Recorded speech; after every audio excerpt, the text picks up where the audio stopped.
Yeah.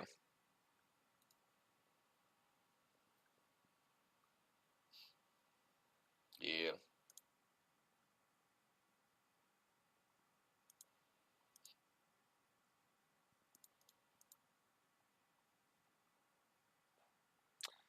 Do do do do do. Hopefully there's not an echo.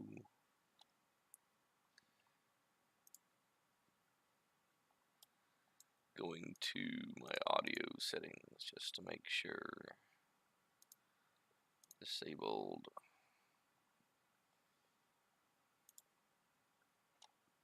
Alright. Now I should not have an echo.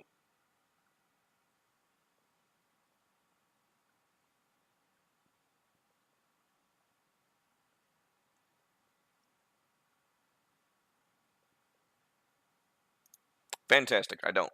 And this is the sound of how it begins. That indication means that it's another wonderful moment as we get down and dirty into the world of 3D modeling. We are not playing Battletech today, even though it's written as such. That's a good thing to change. Let's revert that so that we're not actually saying that we're playing Battletech, because we're not going to be playing Battletech.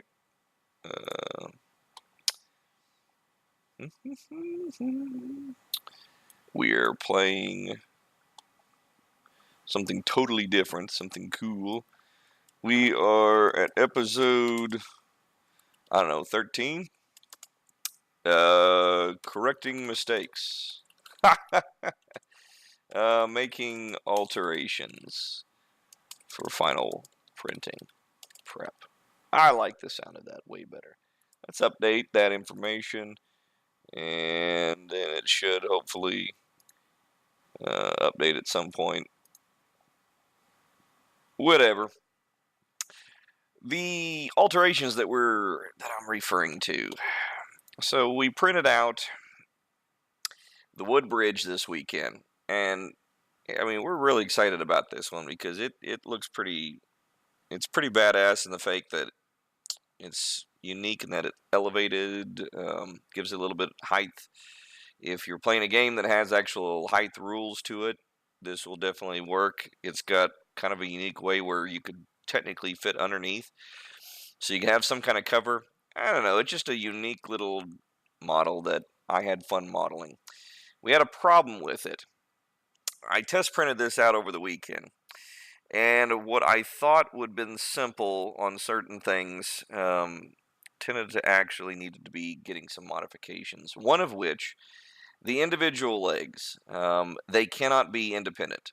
First of all, they print horribly in this condition because they're top heavy, and as a result, since there's not that much base to them, they have a tendency of coming off the printing bed. Now you can apply glue to a printing bed, and especially is mandatory if you're using a plastic called ABS, which is a nicer plastic, higher quality plastic than the PLA that I use. But I don't want to use glue. I don't want anybody to have to use glue. It shouldn't be necessary, especially with PLA. So they had a tendency of falling down during print, which when they're falling down, it's completely worthless at that point. You either stop the whole print, start it back over again, or you let it run, which makes just a horrible mess because the printer still thinks that there's a peg there that's trying to print. So it just dumps plastic randomly in that area. There's just empty space. So it doesn't stick to anything. So it drags the string of plastic to the next peg and dumps it on there. And now all of a sudden this piece here has like tons of strings of plastic dangling from it. It's just a mess. Another thing I didn't like was that the rope system was really fragile. Um, there, one of the things that is kind of tough for 3D printing, especially when you want to print to scale, you want to print small because the pieces are small. They're only 25 millimeters. But the problem is, even though the printer can print 0.2 millimeters thick, that doesn't mean that you should print 2.2 millimeters thick items, because that gives it a really brittle result.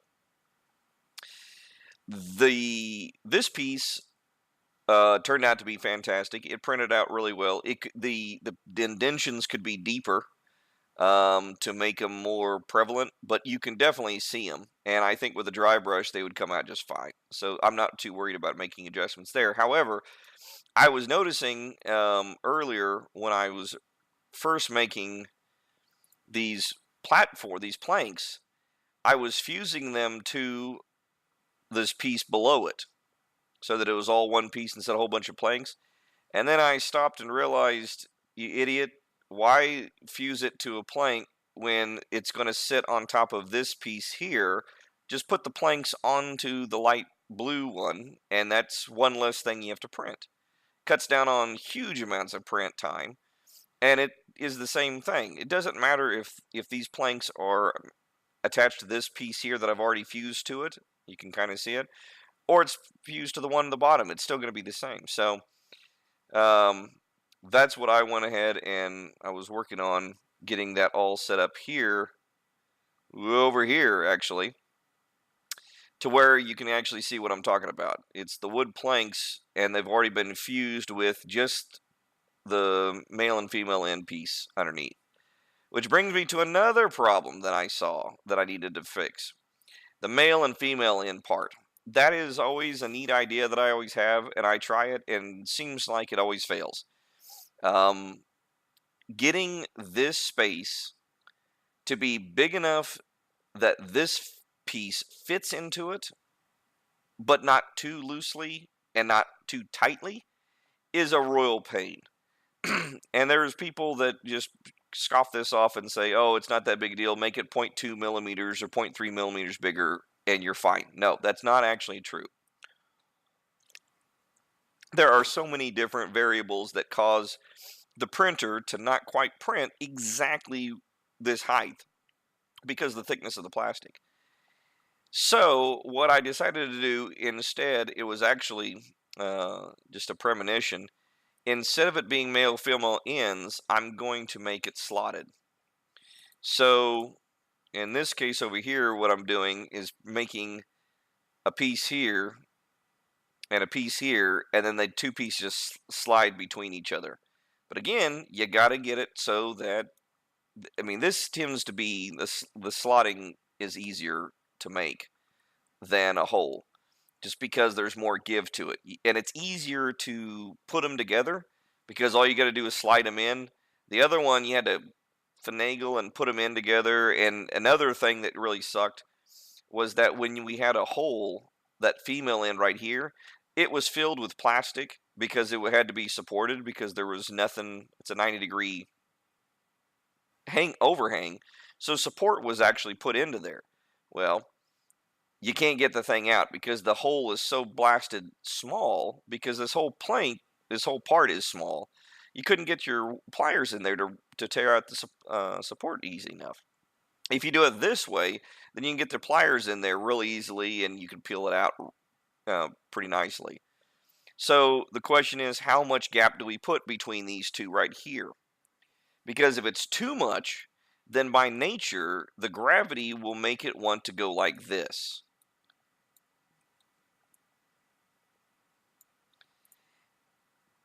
And now you've got a little lip. Now that may not be in, I mean, it looks huge on the computer, but when you print it off, that may be so negligible you don't even notice. But at the same time, if you go to the next one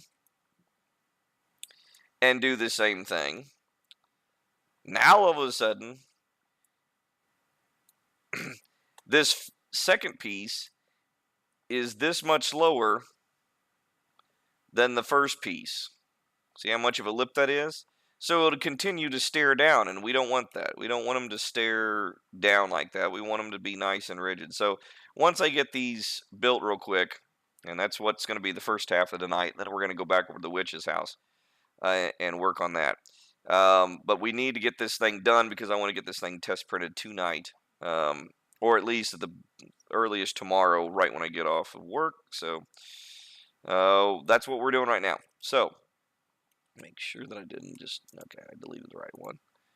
So I've got basically 4, 3, and a 2 already ready to go, and I can work on the adjustments of this width later. But I just got these two here to do, and then we'll be done. I'll show you how I did these. It was actually kind of a pain in the butt. So I use this as my go-to because this is the one that I made that I like the size and shape, and I want to keep everything consistent because that's the whole point. Now, one of the things I did right on this piece is I made an edible poly that was just those pieces.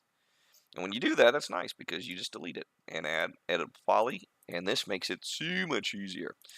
So what we're going to do is, first of all, move this over to one side. I want to get these all on the same page so that all of the coordinates are all going to be the same. I mean, like height and width and things like that. So right now the base of this is equal to the base of that. So I'm going to be referring to the coordinates of these vertices several times here. So the first thing I want to do is get it to the same height. We can just use an align tool in this case. It's real simple. Set it to your Y, set it to max. Max being top, always being top, max is high. So now we got it automatically the same height as what we want it to do. Next we need to have it kind of have this little split down the middle. So what we'll do is just grab the edges. We don't want the circles, the holes, to have this. We just want to have an edge cut around the edges, the circumference. The holes we don't want to touch because this surface is pretty fragile, and if you do anything to it, it won't look as pretty as it does now. So we're going to go ahead and do a connect, and we need 2 of them this time because we're going to make a split down the middle. Doesn't matter where we leave them, just put 2 splits and leave it as that. Now the problem is I've got it set up where this end, this gap here between these 2 segments is different than these 2. Why? Because this segment needs to be smaller than this gap here so the piece will fit. If it's the same size, it makes this plastic piece bow outward, and you'll have a V section as this piece forces into itself. It'll push this thing up and this thing down. You got a chance of it breaking. So it's got to be smaller. So what we're going to do, we're going to start with this end first. First, we got to autosave. All right. And I think I've already got that. Nope, I do not have it saved. So let's go to top level. You can right click. This is a nice little cheat that shortcut that I've been using. When you really get familiar with your system and you can move much quicker than this, if you right click anywhere but your objects, you can go to top level and basically collapses your selection so that you have no sub object selected like vertices and edges and things like that. And then it makes you easily select another object. Then when you right click, you go back to vertice, or vertex in this case, and it automatically selects the vertex sub object for that object. That way you don't have to go over here and keep clicking over here in the modifier panel. It's just a quick and easy tool. I want the height of this right here because I want to make this edge right here the same height. So I'm going to copy the Z, the Z, go to top level, select my new one, go to vertex, and tell it to go to that one. I copied and pasted the coordinates so it's exactly where I want it. Go back to top, go to vertex, select the bottom one now. Oop, just want to select one of them. 0.8, top, vertex, and paste it. Now we've got that height segment. Let's do the other side now. We're going to do the same thing. Vertex, grab the first one, top level, vertex, and just select that one. Do the same thing for the bottom one now. just the Z, top level, vertex, there. So now we've got the pieces exactly where we want on both sides. They just haven't been extruded yet. Now here's a kind of a neat little deal that I have done before. So basically I want to extrude this thing out the exact same distance as this piece because they're all going to stay universal. I want everything exactly the same. So without having to measure this, because I can't remember how much I extruded it out, you basically can do this as a trick. So you have what you're going to extrude out selected. Click this extrude button, but click the settings and keep it 0. And then push the check mark. Now you have technically extruded that polygon out. So there's actually 2 polygons sitting on top of each other. You just don't see it because they're on top of the same exact spot. If I go like this, it comes out like magic. Now, the reason why I did it 0 is because what you can do is use other objects with your snap tool turned on as reference for measurement. So I want this one over here, I want it to pop out the same distance. So what I want to do is hit my space bar to lock in so I don't accidentally click on anything else. I have to move this thing now. I've locked in. I hit the space bar for lock. And then I go over here with my snap tool. Because I'm locked, it will not select this at all. There's no way I can select this object. And what I do is I go from the point where on the other object, this is where the corner of the polygon is. And I move it, holding down my button, dragging it out to there. And looky there. Let me show you again from a distance so you can actually see that. So from here, see how it moves? And because you're snapping, you automatically know that that's going to be the right distance. So we keep it like that. We don't angle this piece like the other ones, just because it needs to be flat because you're going to be possibly putting a straight end on this one. So they're sliding in, so it doesn't really matter, but we want it to be straight on these pieces. All right, so the last piece here is going to be the little end. I need to make it a slot here. And one of the things I have been finding is that you have to use a connect tool, but only 2 links at a time. Normally, I just want one segment. Turn off my snaps, and I want to, and you can barely see it. I want to bring that red segment right there to right about there, and do the same thing here. In the general ballpark's all I need. The same one for the other side. I can't select both of these because it really screws up and it tries to connect to other things. So you really got to take it 2 at a time. See how it's kind of screwed up right there when it's trying to connect it to something else? We don't want that. We're trying to get it where it's just this little piece here. Come on. In the general ballpark. And then let's see if it fixes. No, it still has that connection here. This is what I was having problems with earlier. Ah, there we go. Did it that time. All right, so now that we got our 2 little segments there, what we need to do is get the distance. And what we can do for that is we can move this over so it snaps right on the end. So that if you look at it, I'm going to change colors so you can actually see it. So the straightaway one is exactly at the end of the slanted one.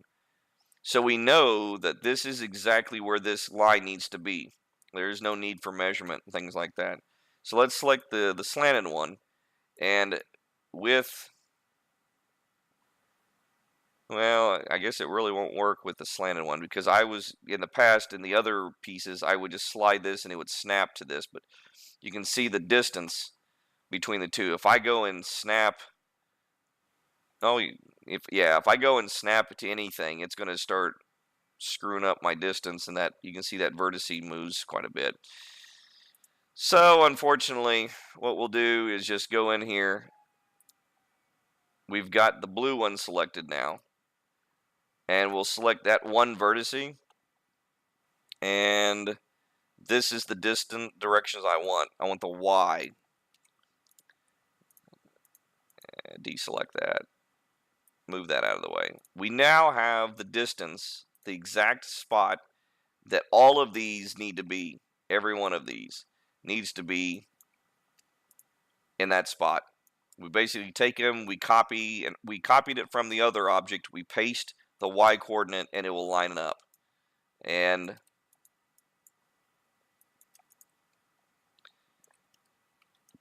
now the one thing we got to make sure is that these line up perfectly, and they look like they do. That works. Now what we can do is we make a cut to join the two together and see if this works. Did on that one. Let's see if this one works. Did on that one. All right, so now we've got our segment. We can actually just remove these polygons right here, because we're going to be cutting this thing out. So just remove it by hitting delete. And now we got this big old cavity. You can actually see inside. Ooh, looks like a cave. Now we need to just basically fill in the gaps by making polygons where there were polygons before. So we just, whether you want the snap tool on or not, it's fine. Just make sure you watch the cursor. When it turns from the full cursor to the crosshairs, you know you're on a vertice, and you just go around making the surface. Oops. Make sure that it turns to crosshair like that. And do that under create. Do that for all three of these sides. And you don't have to, you can just keep going. You know, once you make a polygon, you don't have to stop. You can just keep making them like that. Okay? So there you go. That's one of them. That makes up for the piece. And that should fit just fine. Save this real quick. Enjoy my tasty beverage. It's an IPA tonight. Woo! Hoppy. Woo! Mercy. Mercy. That is hoppy. Man, it's like they just squeezed a plant, and whatever came out of the plant when they squeezed it, that's what they put into a can. Woo. All right, so the last one is this one, and that one slants to the right. This one slants to the left. Before you say, but they're the same, can't you just flip them over? Well, technically you can. And I will in the actual Kickstarter, but for my personal need, I need these to be slightly different shaped. And if you go here and move, make a copy, and rotate 180 degrees, and then flip it, you will see that there is a bigger degree of slant that I need. And it's because of the map that I'm going to be putting these on top for myself. I'm just making this piece a little bit different. But in the actual Kickstarter, no, I'm just going to make identical this right here. They're going to be identical in the slant. That way it makes it a lot easier and everything fits just fine. There's no need to make this one except for me. So I'm just doing this real quick for myself. So we'll do this real quick. And actually I want to see if I can. Sometimes we can cheat. Let's see if we can actually do that. Let's make a copy. And let's flip it upside down like that. Let's set it right there so that it's the same spot. And I want to change colors so I know which one I'm working on. So the blue one's the one I want to change.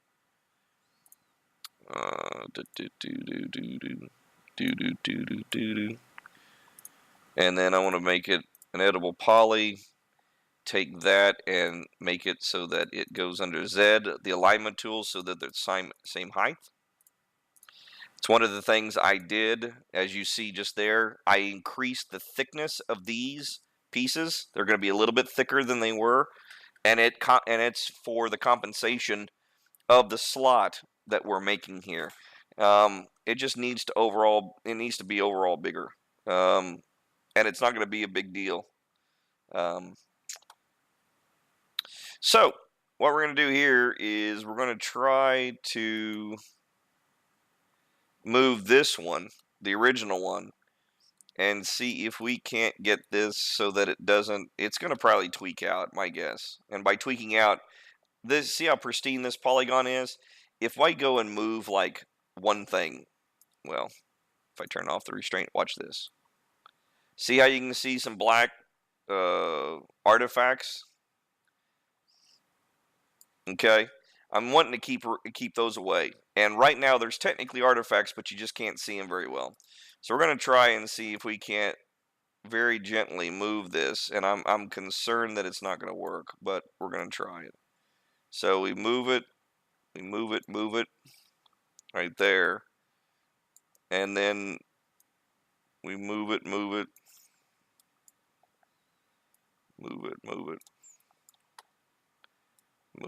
Now up to this point I'm using wireframe, so you really can't see if it's good or bad now. So if I'm going to hit F3 real quick, and when I hit F3, if it's nice and pretty and there's no black artifacts, we're good to go and we're done. But if there is, I'm going to have to do it from scratch. It doesn't look good. And there slightly is. There slightly is. But I think it's, oh yeah, it's just because of this piece here. You see how it didn't angle like it's supposed to, right there? And that's correct. So let's move it back. And this and this need to be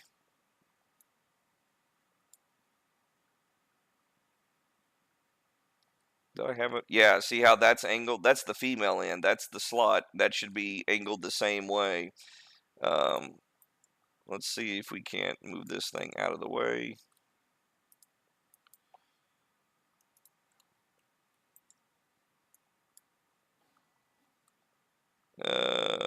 I don't know if it will work. Yeah, see, when I move this back and forth, it does clean up one, but the holes don't clean up. There's too much. Yeah, unfortunately, there's just nothing you can do there. Bummer. Bummer. Oh, man, I hate to do it, but we're going to have to do it real quick. It won't take very long. We've done it already, so we're going to do it real quick. All right, let's add a editable poly. Go to L.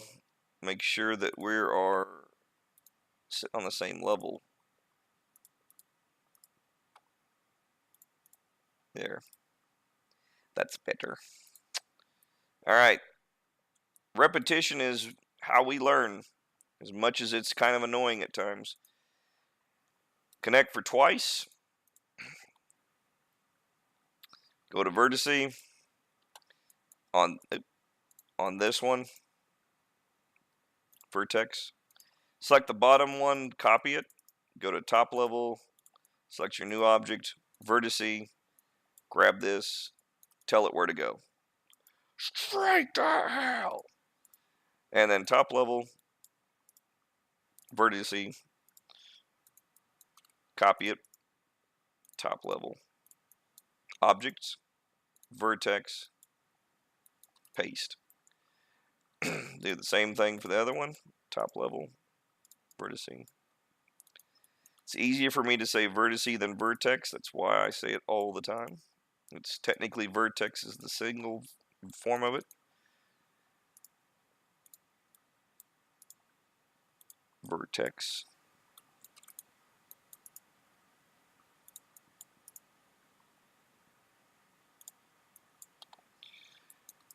And do it that way.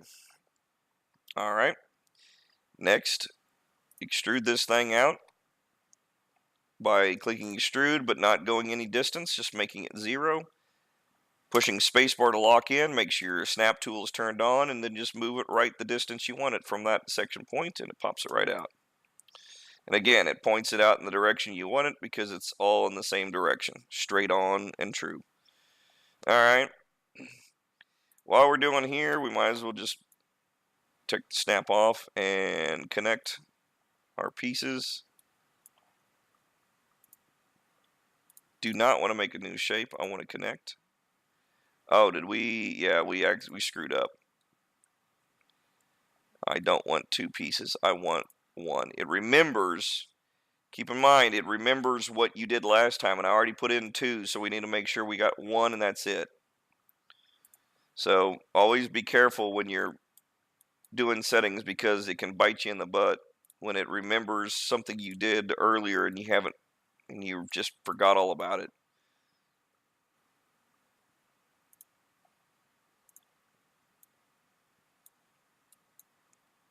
Connect these things. Move them right on up. Move them right on up. All right. Now we go in and cut this bad boy.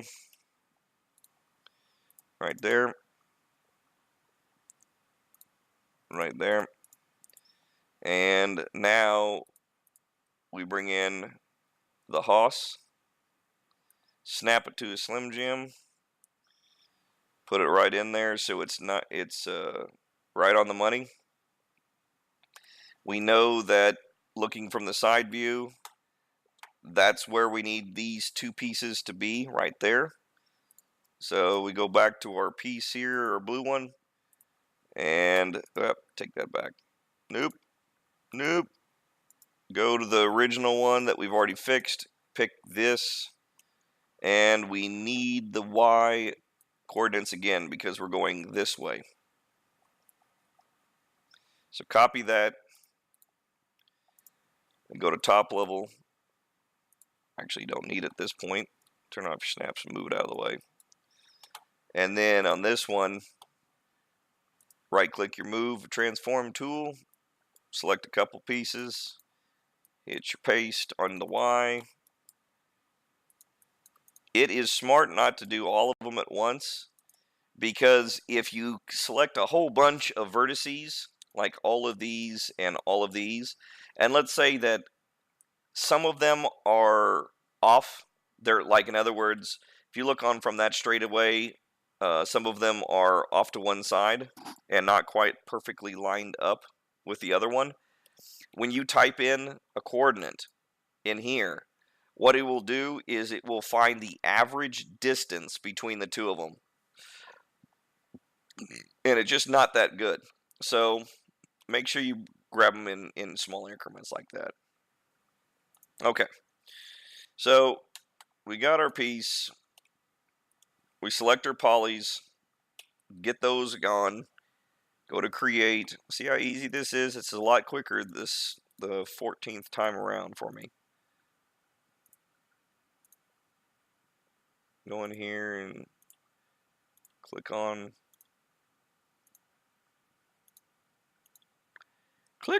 the pieces. All right, so there you go, and we're done. So that's all she wrote on that one, and so all of these pieces are ready to rock. Not really sure what we did there, but I'm not going to delete it because you never know.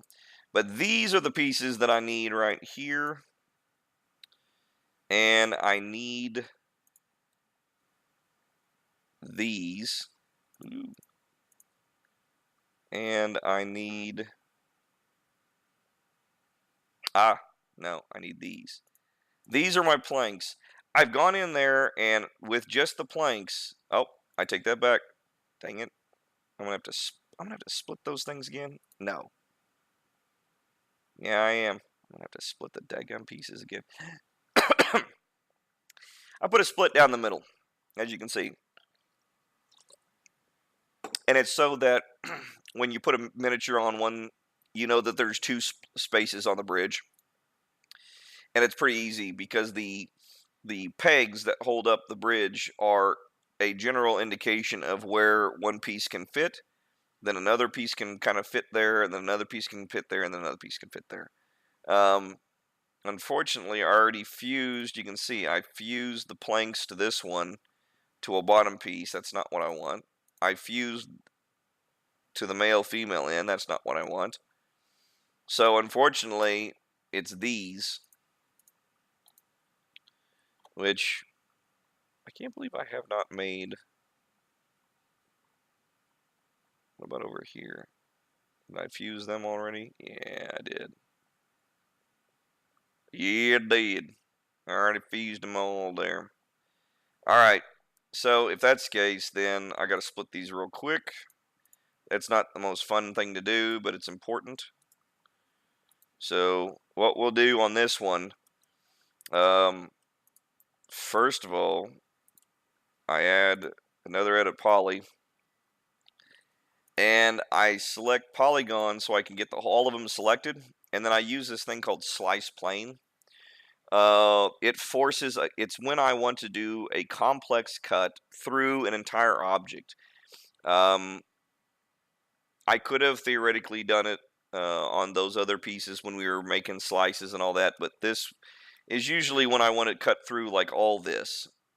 And right now it will make me a yellow box, which we then turn, and you can actually see, once you look closely on the red, you can see that there is a cut all the way through that's indicating where the cut will be, depending on where I'm going to do this. I'm rotating 90 degrees like that, so that there's a split right down the middle. This yellow thing does not have to be over your entire model. It has nothing to do with that. It is literally just a representation of the orientation of where the slice is going to be. It can be off your object for all I care, and it still works. Just make sure you look, and this is where I'm going to be making adjustments. My knots are too close. See how close this is? I'm going to be extruding this piece here that's I'm about to slice. I'm extruding it so that there's a V section, so that it has a divot. Well, I need to get these knots out of the way. So basically, I set this up preliminary to just kind of look at it and say, okay, basically all three of these knots here need to move back. These two knots need to move back, and that last knot needs to be moved back, and that one too. So several different knots. So I'm going to turn off slice plane. Not ready to do that yet, because you want to move these things back. And just move them back in a certain direction as far as you can. You don't have to move them back just so much that it's ridiculous, but just get them out of the way.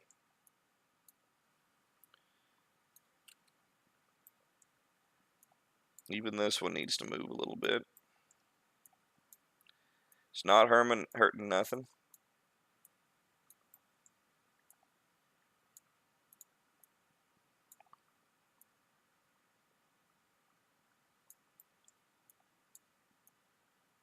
Just make sure you give everything on the knot, not just a few pieces. Shaving. Okay. Make sure you just have the knot. I'm accidentally clicking a few more pieces than I should. Oops. See what that happened? Gotta watch out. Gotta move this little piece here so they can come in. Alright, now we've got a little clear path here. And everything's still selected. Go to slice plane. It's still launched to where it is. Underneath the slice plane tool is the word slice. That is the execution button that will do the slice. You just click it once and you will see nothing different. But trust me, it's sliced. You just have to put it once. Don't push it a whole bunch of times. And to find out, deselect your slice plane, deselect your object, and you see that you've got a nice little line here. Part of the problem that I have here is that I don't want the bottom, I don't want a lot of this selected. You see how this like just naturally selected a whole bunch of boxes underneath here. Don't want any of these. Definitely don't want any of these. Deselect all that crap. But make sure you've got everything else that you want selected. Like that. I want the edges too. And I want the top. Basically, I want all of them, but the problem is I don't want the bottom, because this thing is going to lay flat on the piece that we were just working on. So I just want to split the top. That's it. So go to our front view. Go to the left view, rather. Nope, I was right. Front view. And maybe even the top view. I'm just making sure that I don't have anything selected that I should. Well, crap on a stick. There's things that I'm selecting that you can't even see anything selected. No red lines is what I'm looking for, except for the one down the middle. But yet it thinks that there's more red lines. Oh well. All right, go back to F, and I'm going to hold down Alt and deselect just the bottom piece, and I've got just the top piece now. And, well, really need the side piece too. So go back with the side piece. So I deselected the base and then reselected the edges. And let's see what we've got here. Let's see if there's anything. See how there's other stuff being selected? That's bullcrap. We don't want that. We don't want that selected. It's always good to just move things just to make sure you've got everything. Yeah, that looks like it's just that middle section. That's all we want. Okay. Now we do to extrude. And I don't know, we extruded like 0.5. That's good enough. And then we bring it down. I think I brought it down 0.75 on the last test, and it worked all right. It looks jumbled, but the thing is, it's so tight and small, that area, it won't matter. It'll be a nice little trough right there. You'll definitely see the difference. So it won't be that big of a deal. For now, I'm just going to leave it as is. It's kind of a mess, but it's going to get really messy here in a second. All right, so that's one of them.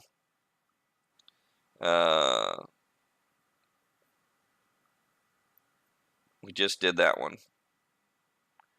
And now we got to do these others. Yeah, I know. This is really not what people wanted to apply for.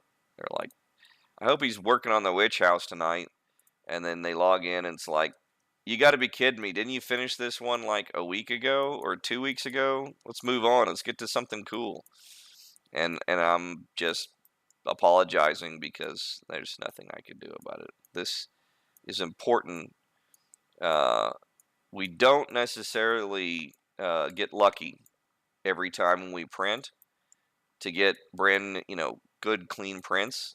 There's many times where we have issues because we didn't foresee something, we didn't anticipate it to be a certain way, and then once we print it out, we find out that it's in fact different, comes out different. And that's the point of printing. I mean, these prints come out are testing. They're not final, but I get to them so that they are at a final printing point. So I test them out over and over again until they look good enough where I can just hit print and be done with it. And then you download them and hit print and be done with it. I don't want you to have to fiddle with these things. You shouldn't have to. If you pay good money for them, if you pay any kind of money, 50 cents, $1 on these things, it doesn't matter. You should get the product exactly how it is, where I take the hard work out of it, and you reap the benefits. All right. Want to deselect that. Deselect, deselect, deselect, deselect. Why do I get the feeling I'm not going to have everything selected here? Let's see here. Yeah, for some reason it keeps freaking deselecting that, but not that many though, so we can live with that. We can deselect this. There we go. Make sure we got them all. Sides and top, no bottom. And to check, looking good, nothing else, no stragglers. All right, now we go to extrude and it should be the same. Heh, close enough. All right, so we got 2 of them done. It doesn't seem like it's really all that straight down the middle. Seems like that's a little bit off. So 1 second here. I don't know if these are perfectly aligned. Let's just check. Turn it off. X. There we go. There we go. Now they're perfectly aligned, so we can actually see, yeah, those lines line up just fine. So we got it in the middle. That's the main thing. Move those over, I guess. Do the same thing here. Do the same thing there. But I just want that top. All right, I select this.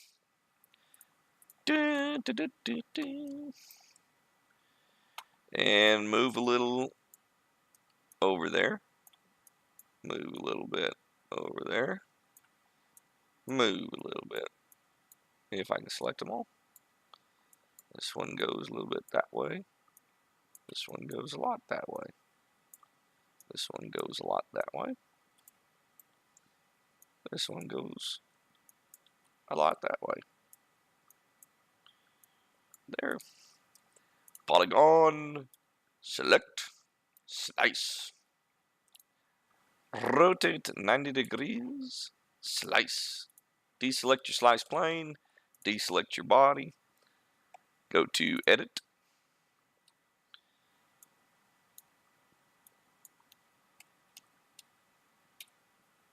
Select this, that, and then figure out why in the world we got so many of these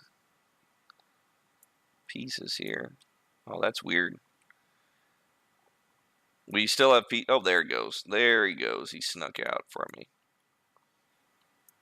There. Yep, we still got a couple pieces right there. You see those 3? They're stragglers. Yeah, it even jumped over there. Let's try it again. See? Yeah, there we go. Nice and clean, right down the middle. Go to extrude.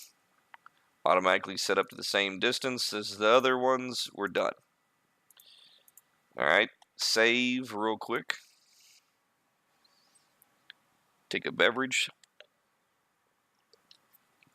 Sip it. Take it all in. Give yourself a stretch. Because you've been bent over watching this and staring at your computer for way too long. It's time to bend and stretch. Alright, and this piece, where's that other one at? Have I not made one? Oh, that one's fused. They're all fused. Oh, you gotta be kidding me. I don't have one that's the other direction. I just have this one that's just on planks. I'm looking. Looks like it. Crap. I just got this one. Ah, bummer. Alright. So, move this one out of the way. This one's kind of an interesting one because it's angled like that. So what you're going to do when they come for you is select the polygon, go to slice, go to 90, but then we're going to be going at an angle. And in order to do that, turn off your slice. And what you'll do, at least what I did, I just made basically a line, spline. This one over here, got to my create spline tool, made a line, and then I'm going to snap it to the center of this thing. X only, center. That way it's in the dead center of the slanted. And if we could just get it so it's not ridiculously dark like that, now we know where that slice plane is going to go, and we can actually go in here and move things out of the way so we know that we've got to get this knot out of the way. We've got to get this knucklehead out of the way. this knucklehead out of the way. Bada bing, bada boom.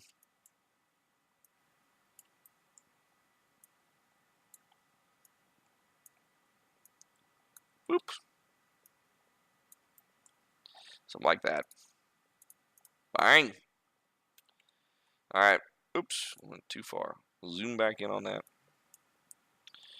All right, keeping that guide there because we're going to need it for this next step. Go to the sub-object polygon, go to slice plane, and again, rotate it 90 degrees so we know we're going to cut. And then we're using that yellow line behind as kind of an indicator.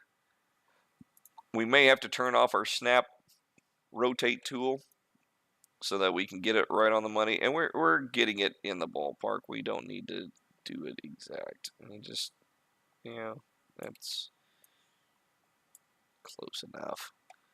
Slice it, dice it, Julianne Drews. All right, can get rid of that. And then do the edge. Isolate this so I just see everything. All right, I need... This one's a little tougher because it's at an angle. So we go in. We might have to just do it manually. How did I do this? I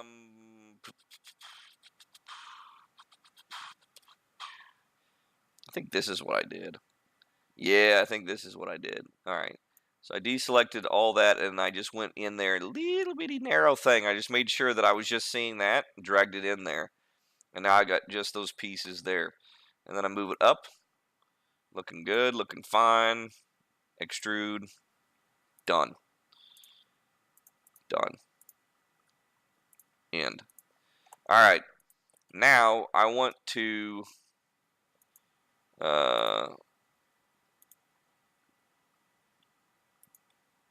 I'm going to bring this bad boy over here because this is the actual piece I was wanting to make. It turned left, and I presume I can do this. We'll see. I don't know if this will work. We're going to try to add a skew modifier, and it basically will let me skew it not in that direction. You have to figure out which axis it is going on. Y looks like that's the axis. And then you just basically kind of get in the ballpark.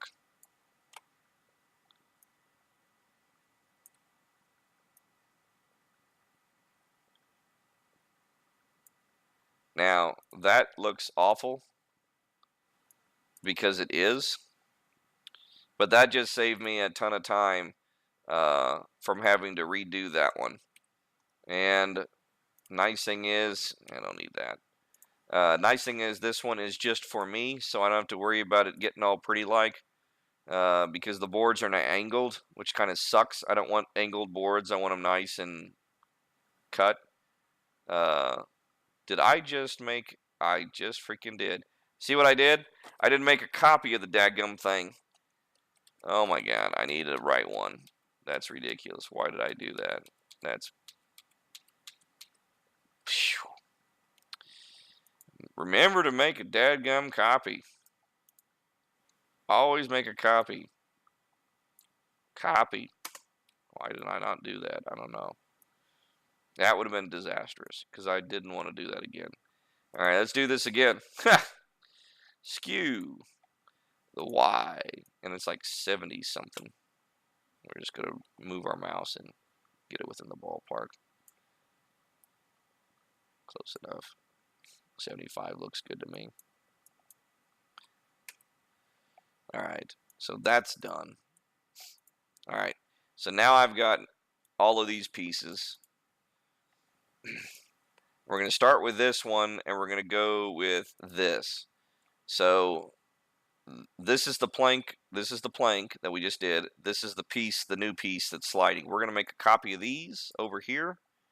Yeah, you know what? Don't worry about making a whole bunch of copies all over the screen like this because you'd never know when you need to go back or you accidentally delete something that you don't want to. Line them up you know, and then that way you can just kind of pick and choose with whatever you need. Just want this one, and I want to align it onto this so it's just perfectly snapped on. Apply, and then I want to Z-axis the bottom of my movable object that I just did to the top of the one that's I want to go to, maximum, minimum. And this looks like it doesn't quite match. And that may be because the anchor point on here is not quite centered. Let's see. Center, center. No, it's right on the money. So this one, oh, this one isn't. Center your pieces. This one needs to be centered too. I don't think it was. I think that's centered now. Now we align it to the bottom one so we can actually make sure that it's, yeah. Says that's it. But it's because the female and the male end are screwing it up because it's overlapping there. I want it to center from this point to this point, and it doesn't do that because it's taking in the whole object, including the extended piece. But if you, all you got to do is just snap it to a Slim Jim, and you've got it right there. So now you've got this piece. Double check your holes, make sure that the wood planks are not overlapping, which they're not. And we've got the male end, the female end. Now, at this point, I'm just going to unselect or unisolate. I'm going to make these a series. Because I do not want to boolean these two pieces together because it's easier to make adjustments on separate pieces when they're not together like that. I don't know what this is. What in the world is this? Oh, this is my text that I had earlier. I'm going to move this over here. Sometimes I write literally text like I have right there, and it's to let me know, remember the dimensions that I used. And only I know the secrets of what that means. All right, so next I'm going to take the 3 and the 3, move that down here, copy, and copy to paste to pasta. There we go. All right, that's the next one. Oops. Saving. All right, the 2-man group. Bring these over. I'm not making them instances, by the way, because I don't want anything to cause these. They're kind of like the masters. And I don't ever want to instance masters. I'll make copies and then instance them, but I don't want to ever screw these up. Let's see, there's one of the slants.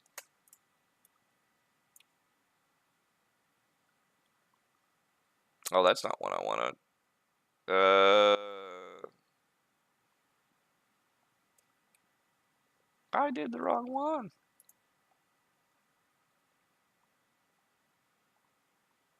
I just want to make sure I didn't screw this. I brought the right ones. Okay, because I grabbed this one on accident. I didn't want to do that. Didn't mean to do that. It's this one. It's that one. That one's later. This one's now.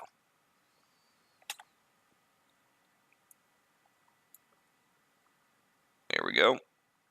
See how that doesn't quite work? Let's see if we can't get this thing centered just a tad bit. And then, oops, I did not want to go that direction. Let's get it centered just to the left. There we go. That's closer. There's going to be some overhang, but that's okay. Okay. And then the last one is this piece here that we did. Hello, I want to copy. And I did copy this one already. It's this one. So we're okay. And snap it down. And just to be safe, center it up just a tad bit. But that little piece Works wonders. Changes color so we know that we've got two separate objects. Okay? All right, so now that we've got these pieces here, we can go in there and we can save this separately. Because I'm making copies, I'm saving over the file, but you also need to, every 10 or so files that times you save, you really should save as a new file because there's always a chance of corruption. And if the file becomes corruption, you lose everything. So with that, I'm going to practice what I preach, and I'm going to just hit the plus sign, and it just makes a new one. There we go. All right, now I want to bring these down, make them copies again, because these are going to be the booleaned ones. I'm going to fuse these things together, and I want to make sure that I've got them where I want them. Go to create, go to standard primitives, drop down to compound objects, and you got your boolean there. Set it to union because we want to join these two together in holy matrimony and not in a separation channel. And then go to start picking right there. Cross your fingers, click it, and hope that it works. It'll either give you an error sign, which is this is the case, invalid boolean, followed by a check operands for self-intersection. So, and then it'll do that. Hit Control Z, hit Control Z again, and do it to where the object that you just had is no longer reading as pro boolean up here.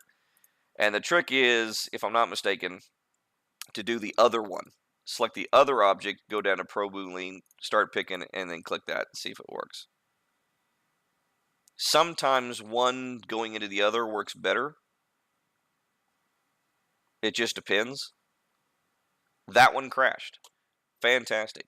That's not really awesome at all. The stream is about to start.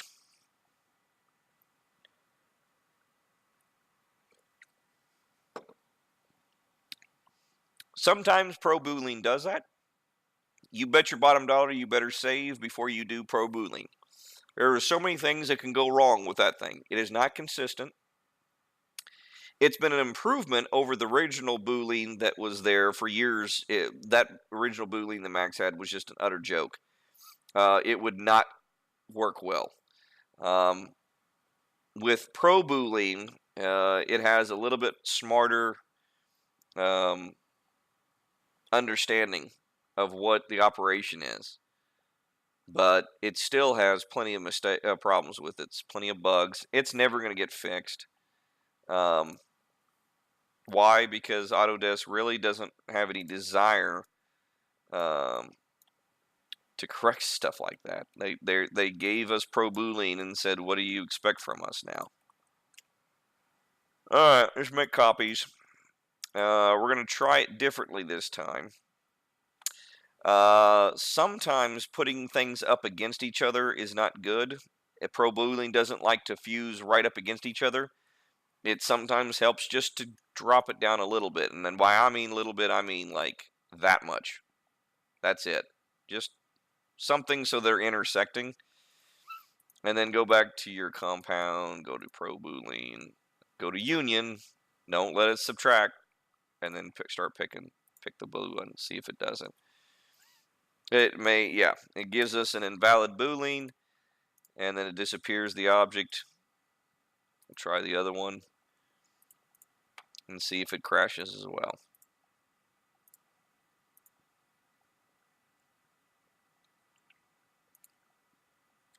Boy, it sure does. Well, and this is the frustrating part, because I've done this same operation. I've done this probably a dozen times in the same file with the same objects in the same spot. They've worked in the past. Sometimes they do that where I can't get it to boolean. Sometimes it works just fine. And it's really frustrating because you have to have some kind of a, I guess, an understanding of the whole thing. We're going to try something different here. We're going to bring it in just not that much. Not even that much. I'm going to try to bring it in just a little bit. just the ends. Just the tip. Like that. So it's not perfectly in line.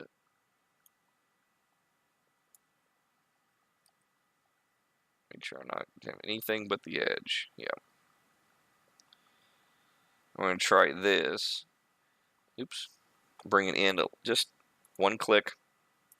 I don't even know if that was anything. Alright, now we're going to try it again. Start picking. See if it works. And it did. See how that... See? We literally moved vertices less than a 0.1 millimeter. And it worked just fine. It didn't even hesitate. It just automatically did it. And all the pieces are together. There's no missing pieces. It's just perfect. And all we did was move it in just a tad bit. That's what I'm saying about the inconsistency of this. Because it just doesn't understand. Now watch this. We're going to try this one. I'm going to save it real quick as a new file. It does not know that we're here yet. Save it as a new file.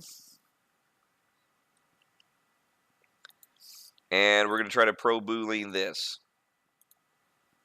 Didn't do it.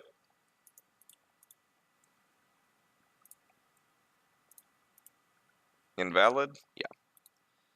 Okay.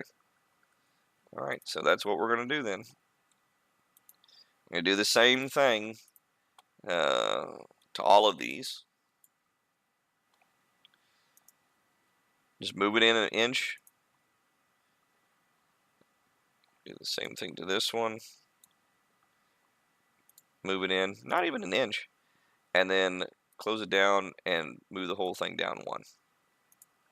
Now go to Pro Boolean, Union, select it, boom, done.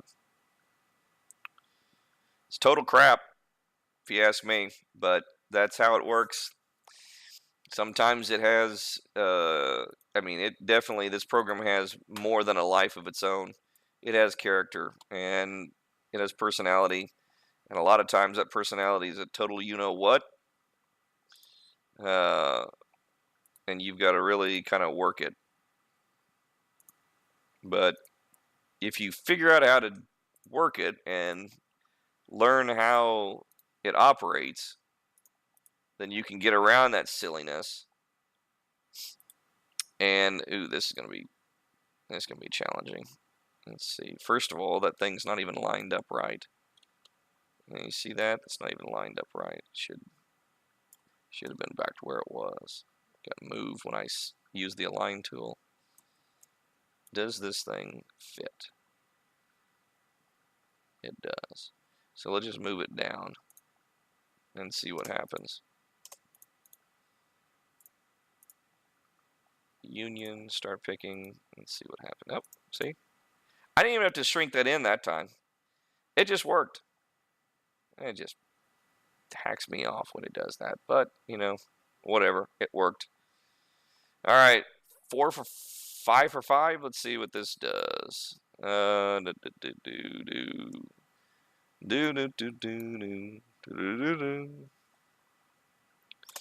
get in trouble for all these copyrighted songs.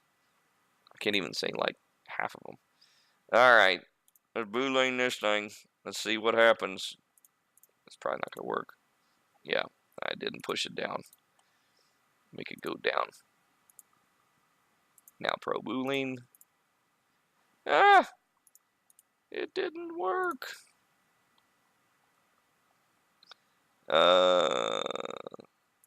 Edit poly.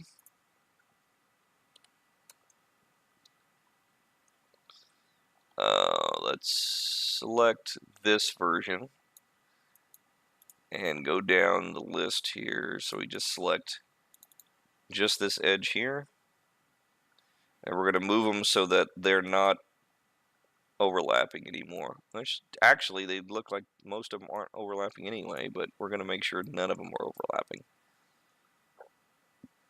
I said none of them overlapping. Okay, do the same thing for this. Oops.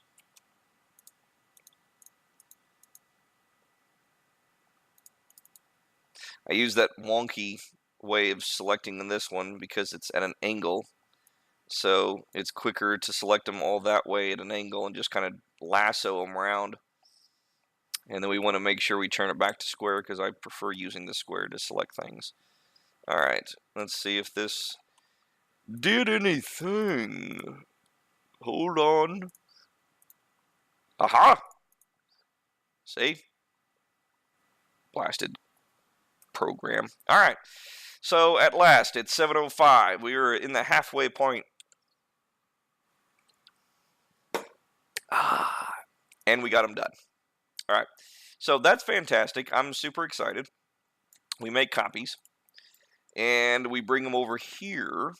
And then I'm going to rotate. And we're not going to have these anymore because they don't work no more. And I'm going to rotate. These are my layouts for the print. And unfortunately, the more I think about it, the more I want these to be separate prints, each segment to be a separate print. And what I intend to do is place them so that, which we talked about in an early episode, where I save this in the origin, I just turn on the grid, and the origin is way up there. You can see the two dark lines. It's underneath that map. Based upon where I save this in the coordinates of the origin, it will come in as an STL file in your slicer program ready for 3D printing in that particular spot. So if I go in there and I save it down to this, they can take this STL file of this cluster of 2, and let's say they want to have the 3 piece. Okay, well, they bring in this 3 STL, and they bring in the 2 STL, and that's it. They don't need the rest of them, so why print out the extra ones? It gives them more flexibility, and they can bring in multiple STL files and then rearrange it on their printing bed to what they want to print it off as. So it just works out better this way.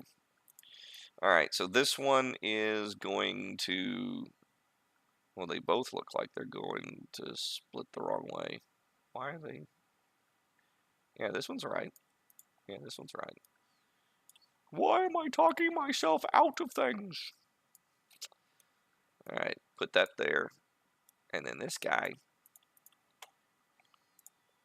put him right there. Put him right there. Now, we're done with this, and I will go in there and I will select just like this, and I'll make that an STL file. I'll select this and make an STL file.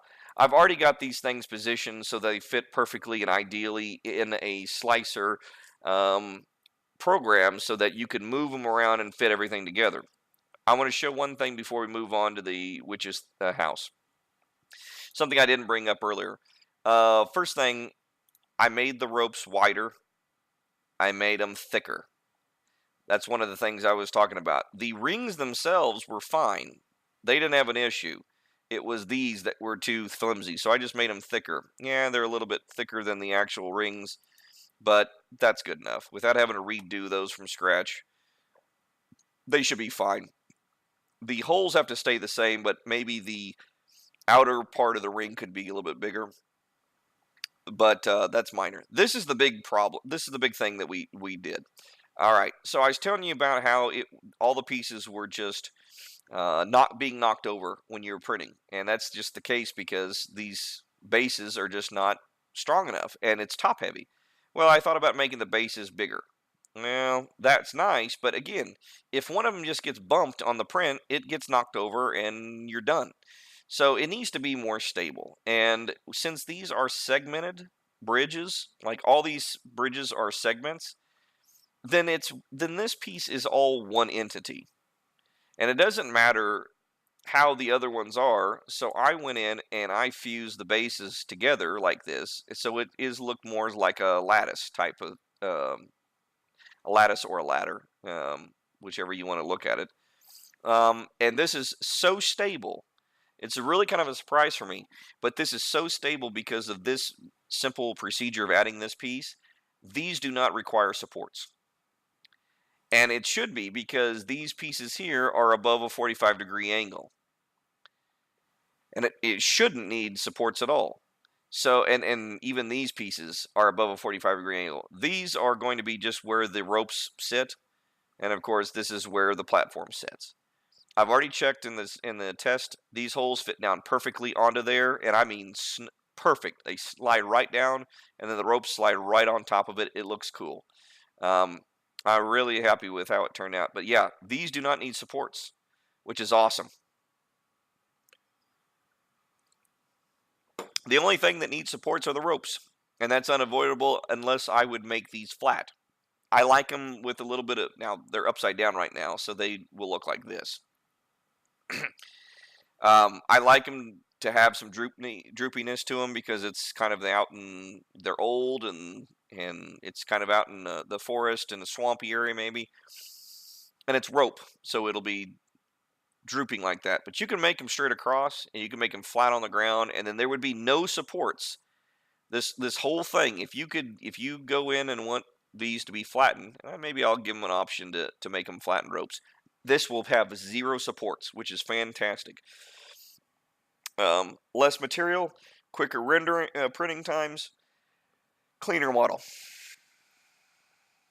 Okay, we're done with this thing. We're saving it as 5, and we're going to go over and check out the witch's house. Open. Witch's house 7. Open. There's been some changes to the witch's house. Since we last talked, I added a little bridge and a little door. This is going to join over to the house, but I'm going to have it so it just it butts up against it. There will be no actual joining of it. There's no need for that. I went ahead and finished the rock formation all around. And basically, you go from here, and if you wanted to elevate it, you can, and then just build another rock formation. That would have to be printed separately, because it would just be too much to print all this vertically. But yeah, it'll have a separate piece that will just fit perfectly right on top of it. Will be easy that. I deleted the witch's house originally. I really just wanted to get rid of it. Wasn't really thrilled about it. Give me 1 second here. I'm going to go to I'm in another screen right now. That's why you can't see it. I'm sorry. But I want to bring up reference material. And because I am using a lot of different references of castles that were drawn or designed or things like that, and I'm using them as kind of inspiration. Definitely not as a copy, because we don't do that. That's one of them, as an inspiration. Let's see, where's my other one that I was looking for? Uno momento! I'm almost there! Is that it? Yeah, I think that's actually it. Alright, we'll go with that. So yeah, we're not gonna use the other one. We're gonna use this one instead. Alright, yeah, I'm not gonna bother with the reference material. We're just gonna put it over to one side, because there's only so much real estate I have on here. Okay, so I built a foundation. That does not fit, so we're going to quickly make it fit. Oh, it does technically fit, because the inside piece fits, but the extra piece out does not. So what we'll do is take the whole dadgum piece,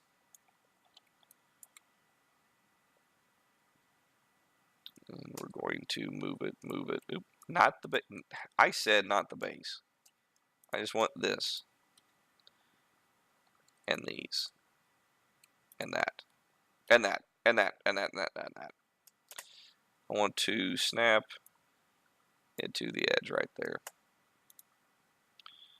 Actually, I'll do it from this side because I want, this is a little easier on this side to do that. That just, yeah, that looked good. That good. It's good. And then on the back, we do the same thing, so it's stuck to the back. And now everything fits within the grid. You have a little bit of offset from the main building, but it's so that the cornerstones can fit perfectly in there. And again, it's all about that. The tree is going to be an exception. Or the tree, the tower is going to be an exception, but it fits in a 3x3, which is again important. And then you can put a base on this thing. And in fact, I might, and then put some rocks, and then put like just a basic base similar to this one. I just haven't decided yet if I'm going to do that yet. I also decided to not to forego the rock formation on this to the witch's house. I've got my own reasons. I just didn't feel like doing it. That's just how it goes. All right, so nevertheless, here we go. This is what we're going to do. This is what we're going to do. If I can get everything correct, lined up on the other side. Just getting my stuff ready. That's all. All right. So the first thing I want to do, let's see, I got the stairs on there, and I've got the pillars. I hide this thing because it's in the way, and I hide this thing because it's in the. Oh, well, excuse me, I didn't realize that it was all one piece or separate pieces. Let's get rid of the base.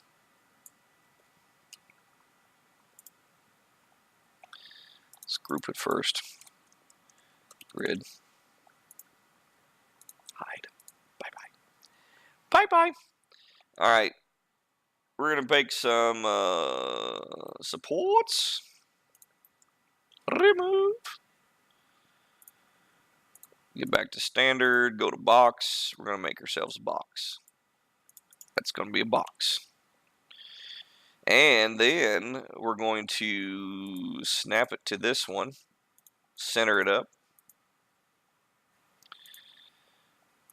And then snap it to the top so that I want maximum. And I want maximum because I want both the top of both objects to be flush. That's how you go max. And then I want it to be in the front. Now we got it centered in the front. Looks good. It's perfect.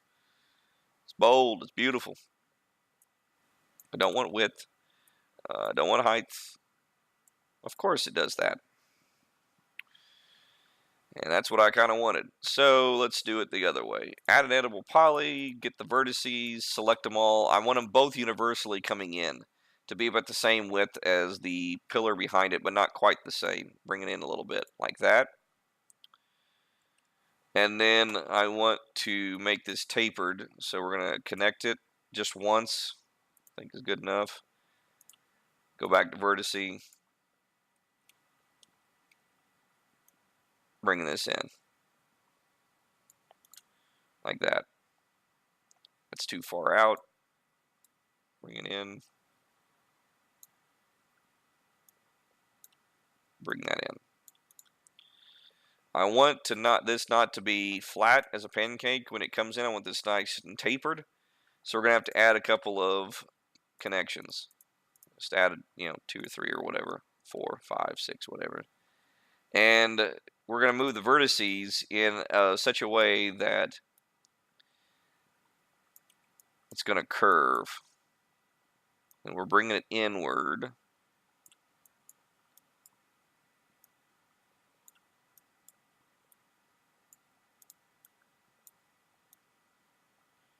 I want it to be flat right there. There. good enough. Maybe a little bit in farther, but not by much. There we go. Now we're curved. Now it looks neat. And that's going to support the roof. We are going to make this anchored to center so that we have it sitting there, and then we're going to make a copy. Hold down shift and just drag to anywhere to make the copy, and then hit your align tool, get your center on, and just make X. That's it. X center, because the Y is already set. And that way it's both on the same thing. Yes, this is offset. I did it on purpose, just to mess with you guys. But we're going to center this thing real quick.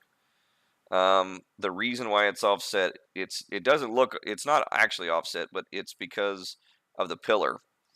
This pillar is off the building, and this pillar isn't, and it just doesn't work any other way. This is the way it's going to be, so it'll work out on its own because I'm putting a little balcony right here on the side, so it'll be fine.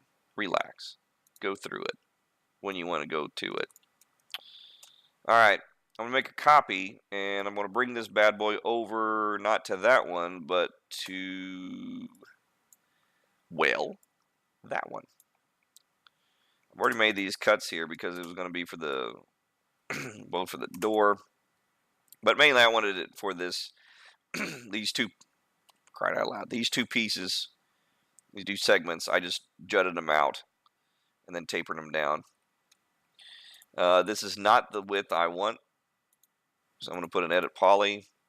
Did I make these? I did not. All right, here we go. Delete that one. I want to make it a mirrored copy. I want it to go instance, and I'm mirroring it. So I click on OK. I've got a copy, and it's mirrored exactly opposite. And now I want to put it in the same spot as the other one. But the cool thing is now when I do this, because they're opposite,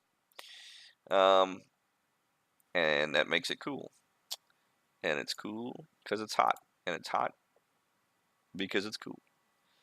All right, these need to not be on the ground because I'm going to put a ledge. So bring these up, say about that much. These are way too far out. They're not that much of a pillar. Bring them in. And then we're going to build the baseboard. I totally screwed up and made a copy, and for some reason it was not there. Let's make an instance.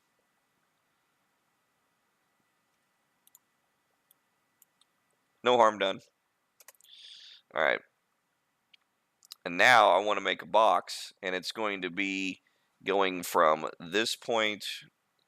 We'll just do it from here because I'm just using it as a snap for now, and we'll adjust it later. But I'm basically wanting to fill that whole void in with a box because I want to go all the way to this big pillar. I want to be underneath this pillar, and I want to go to the front, the side door. So it's fine the way it is. Now I want the front.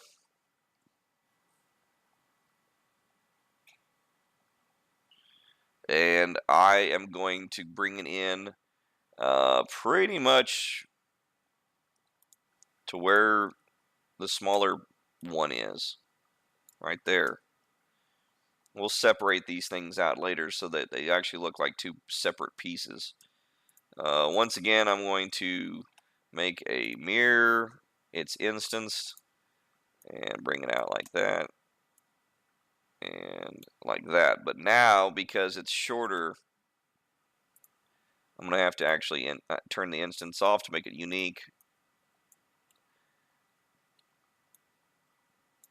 And snap it to this new one. Well, rat farts. Snap it. Okay. Yeah. I know it's not offside. It's symmetrical. No, it's asymmetrical. That's just how it goes.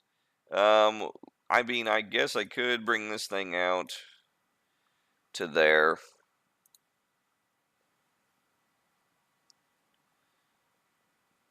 That's going to be weird. That's going to be weird. but we're going to do it. Okay, just to make everybody happy, we're going to put it right there. That means we got to put this one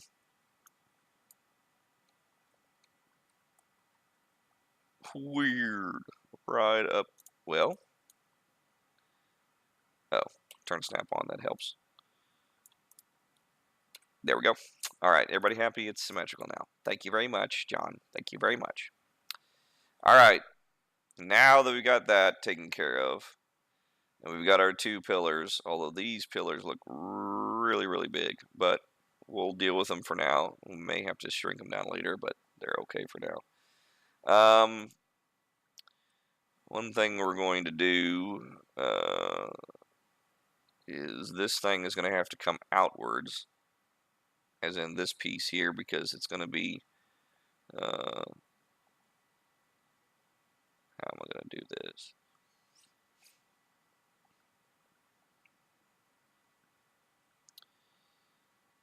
Let's see, we're going to go in.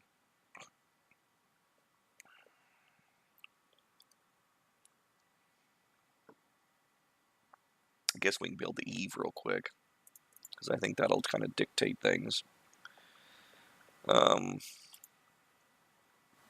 That's just going to be a regular box. We're going to start here at this midpoint of this pillar, and go over to the midpoint of that pillar,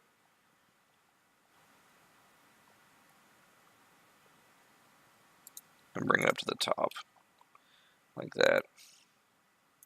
Get that 0 out of there. Put it right back there.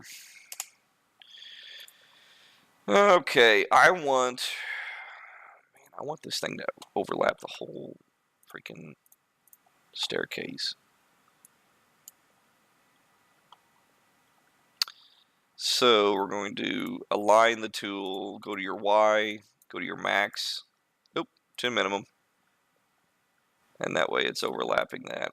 We'll put supports on this later. I don't want them to necessarily be right on the ends of that pillar. I want it to kind of taper. So we're going to save, turn off the Y, turn on the X, and we want the center on the X because I want it kind of in the middle of this pillar. So it looks like it's actually fused to it. Do the same thing for this side too. There, something like that. And the top is going to be tapered in. It's going to be quite a bit shorter than the others, the bottom part. So I want it to come in like so. But I still want it to be flush. I want these two pieces here to be flush with the edge. So quick isolation, align.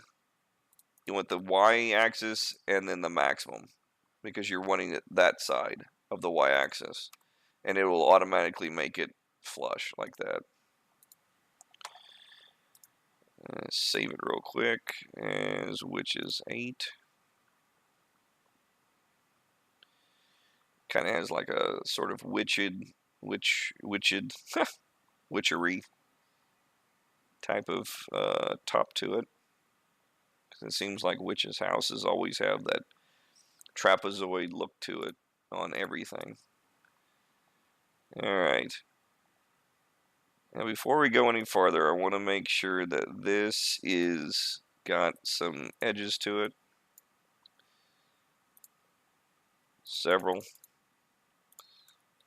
Because I want it to bow in. I want all of this to bow in. I don't like rigid, when it comes to enchanted stuff and this type of theme, I don't want it to look like it was so manufactured. I want things to look like they're old, ancient.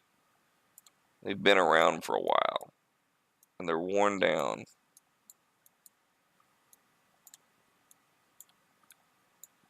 And so we're going to do just that.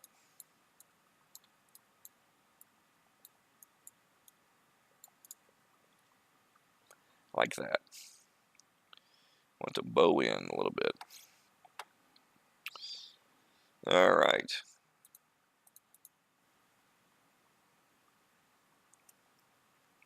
I have a feeling I want to pull this out a little bit. Not that. This.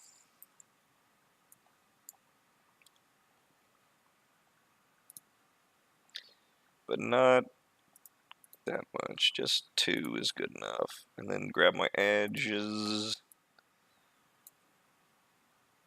like that. And just bring them forward a little bit. Just like that. I don't know if I wanted all, I don't think I wanted all that.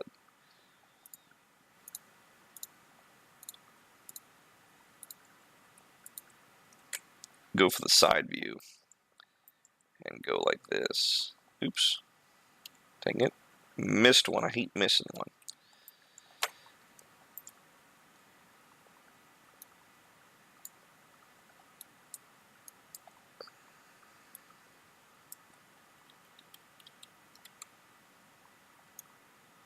If I could do it right. If I could turn back time.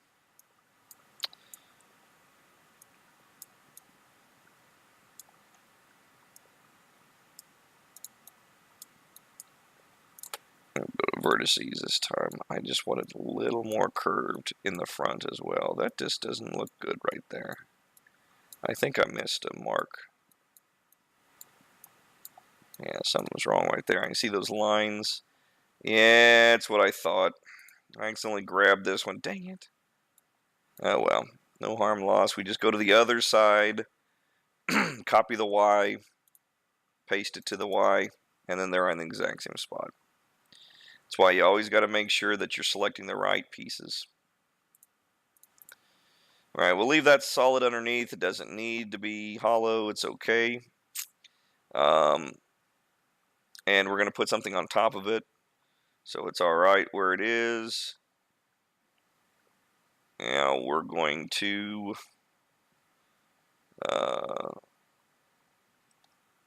what else are we going to do? Move on to something else real quick, because I got to figure out what we're going to do with this, with that pillar sitting right there.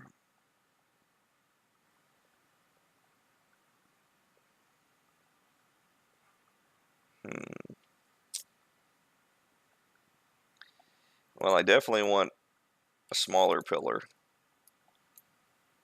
but I don't want to copy, or I want to copy, not an instance. And we're getting it smaller. Let's see.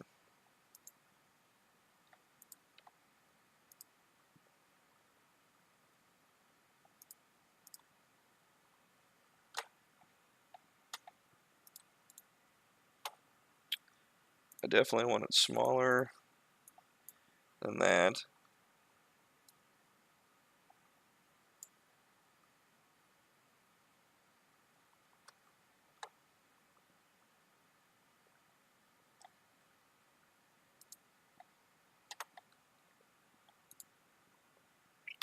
And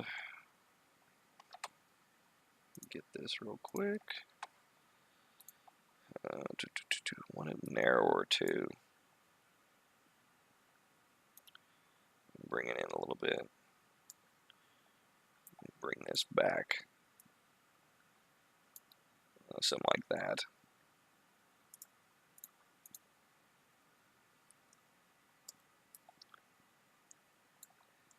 Do the same thing with this one. We're going to shrink this one instead for a little bit, just a tad bit, so that we can have some kind of basis to put it on. That wasn't too far off. And then just bring it over. Snap it right on in there. You got the same size. But this one, I want to bring it out a little bit farther. So I want it a little bit different than the other ones. That's snap on. Snap on. Snap off. Yeah, you know exactly what the commercial was that from and what product that was from.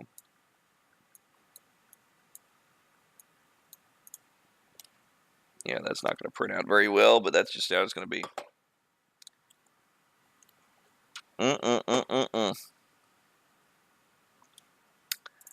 Ah, all right. So now that we got that one, we'll make another one. Make sure this was not, yeah. I want these to be snapped to instanced. And they don't have to be mirrored. It's fine. And then it has that type of support.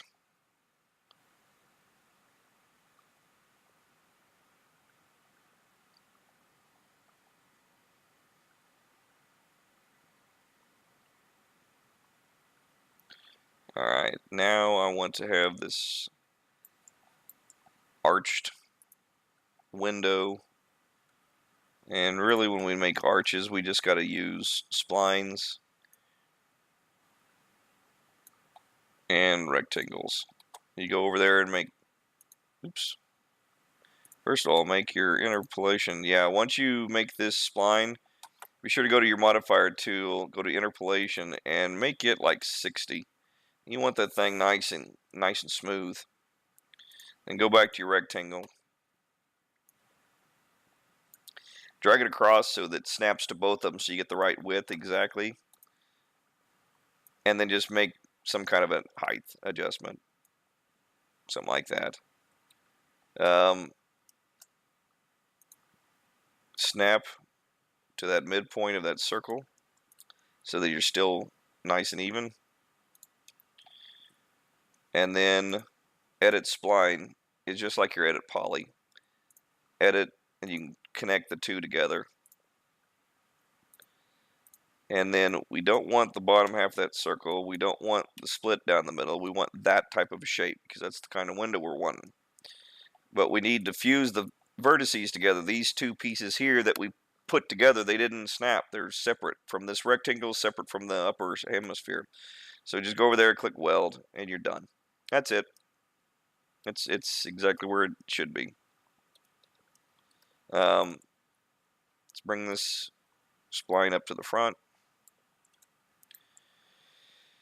And I want to go to spline, select all of it, and I want to scale this thing down. And I want it to be smaller than the wood beam that goes across the bottom there, because it's going to go across the bottom here. And then I want it to be flattened a little bit, just a tad bit, not much. And then I want to spread it out because the thing is just too small. Should be a wider, whoops. Go to spline and stretch it out, something like that. There, that's better. All right. All right, so that's the actual just dimension of the window, but now we actually have to do something about it. First, I'm going to bring in the base here. I don't want it to instance. I want it to be copied because we're going to bring it across here.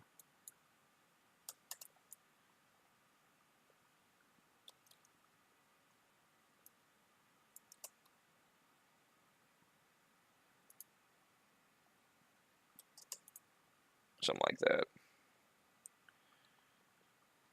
All right. I'll probably actually move these things a little bit farther in because they just don't seem like they seem like they're sticking out way too much.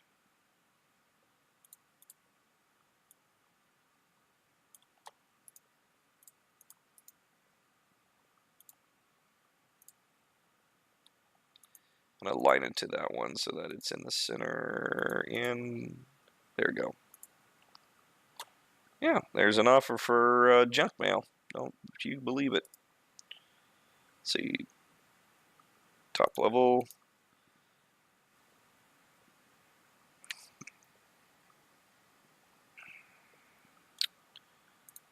I'll move these back a little bit.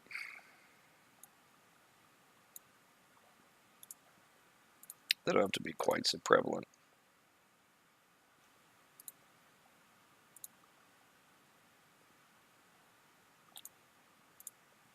same thing for that guy.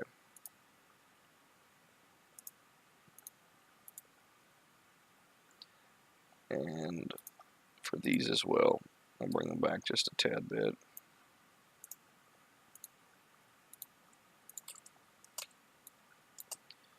There we go.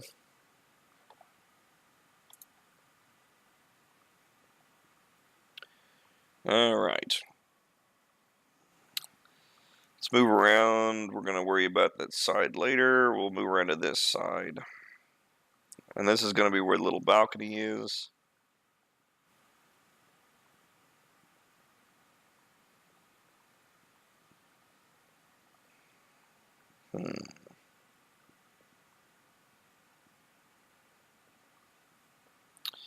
Actually, I don't know if I really want it to be turned that way. I kind of want it to be turned the other way, like 9 degrees that way.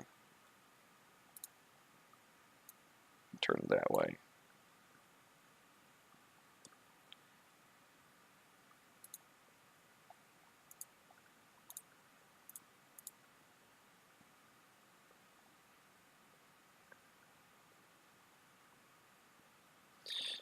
Yep.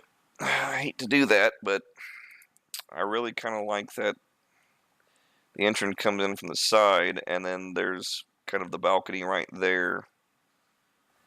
Rat farts.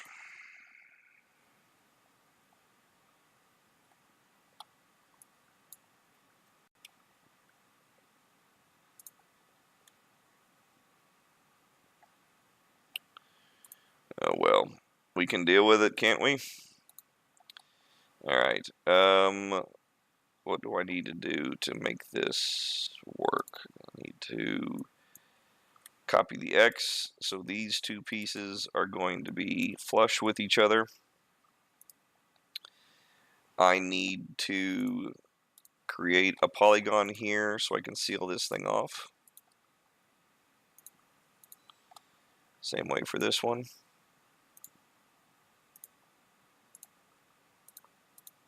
And then this one. There. That's fixed. This needs to be cut down so I can have my segments back. I don't want 9, I need 4 specifically for this particular occasion. I'm going to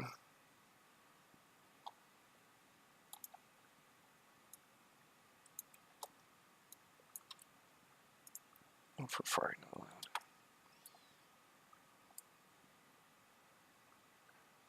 I'm going to get these things so they're closer together because I want them to be this roughly the size of what these were to begin with. Making the little extension. Yeah, like that. And move it over to one side, it's fine. I just need 2. And I'm going to go over here. And with them selected, I'm going to snap one of them on there so it will snap it like it should. And I'm going to take the inside one here and snap it right there so it will be back to where the shape it was to begin with. And unfortunately this piece has to come out, but you can kind of cheat. You can take that and you can take these two and you can break them apart so that you free up this middle piece here,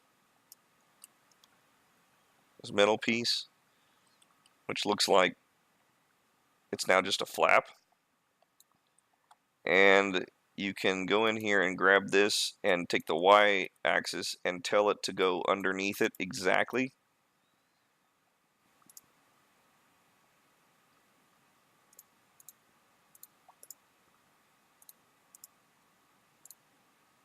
So now you have this little cutout like there. It kind of sucks because there's nothing kind of cutting across this. But you can try to get away with it by making, let's see, a cut from that point to that, did it wrong, from that point to that point, and from this midpoint to right there. And you move these two pieces to that same coordinate so that they're all flat. Okay?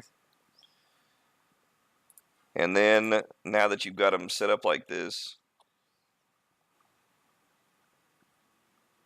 you can, one of two ways. You can do it this way, where you just hold down Shift on the edges.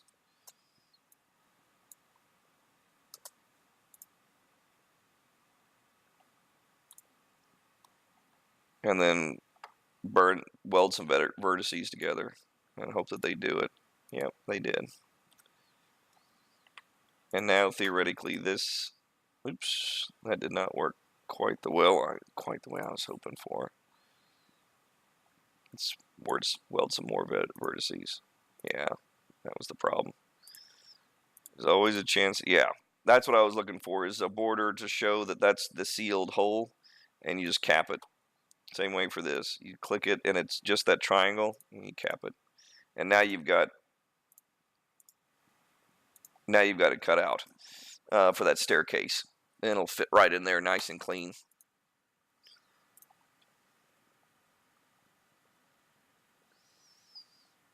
Okay.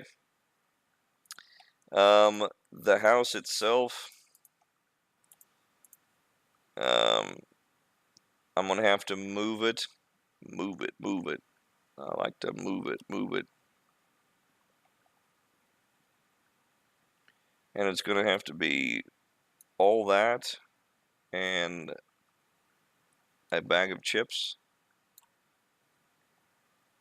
and all of that. It's going to have to be all that. And that is going to make one ugly problem, because I want it to be flush with that. Not that way, flush with that one.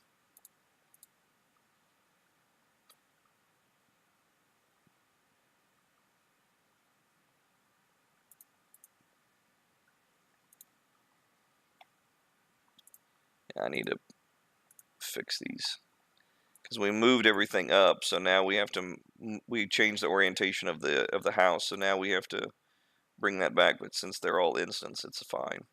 So that's prevalent now. And then these pieces here that we had as the front door pillars, they now have to come out. And just snap them back to where they were. There you go. Same thing for these.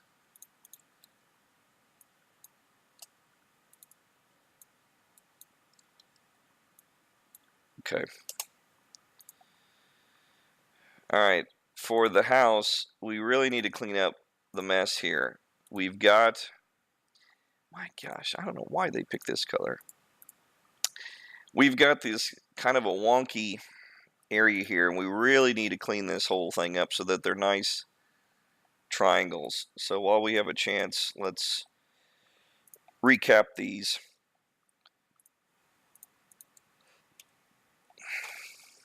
Border, cap.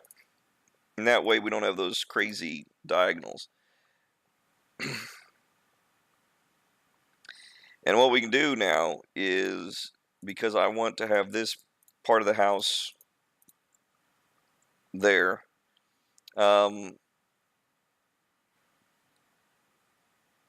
we can extrude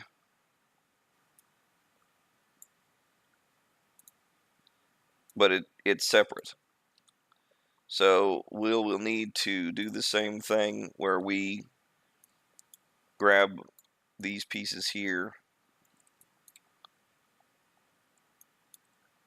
Actually, we can do it even better. We can go for the front angle and we can just select the selection tool and deselect everything except this piece here, these pieces there.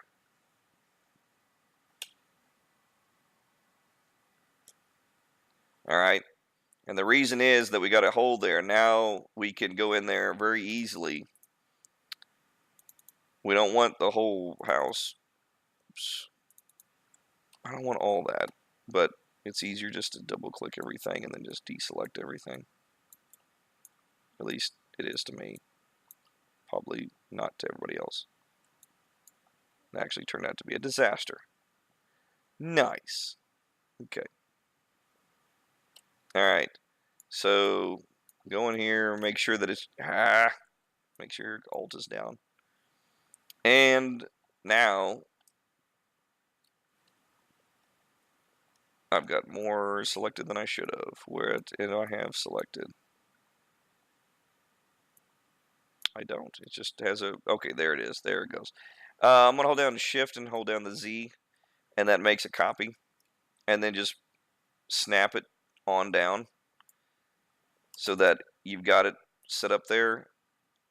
Look through your F3 and just select all those vertices that we just brought down. Click your weld button and it'll weld them all there. And now you've got a little foundation. And if you move the pieces now of this piece, they are part of the house now. The problem is they don't have that little piece there. It's still disconnected. So you need to actually go in here, and this is fine because we're going to make a door anyway at some point. So we're just going to go in here and select just those. What are those? Connect by one. Select my edge here, get my Z axis for that one, and then tell it to match it so that I have an edge right there all the way around, and then just make the cut right between the two, and then you'll have your edge like that. So now it's all one piece.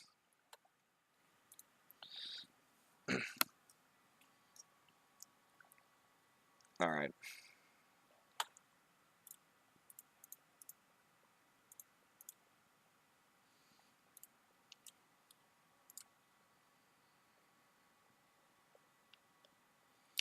All right, I want to make a little bit window. I already was going to make the window over here. So why not? Let's just finish what we started.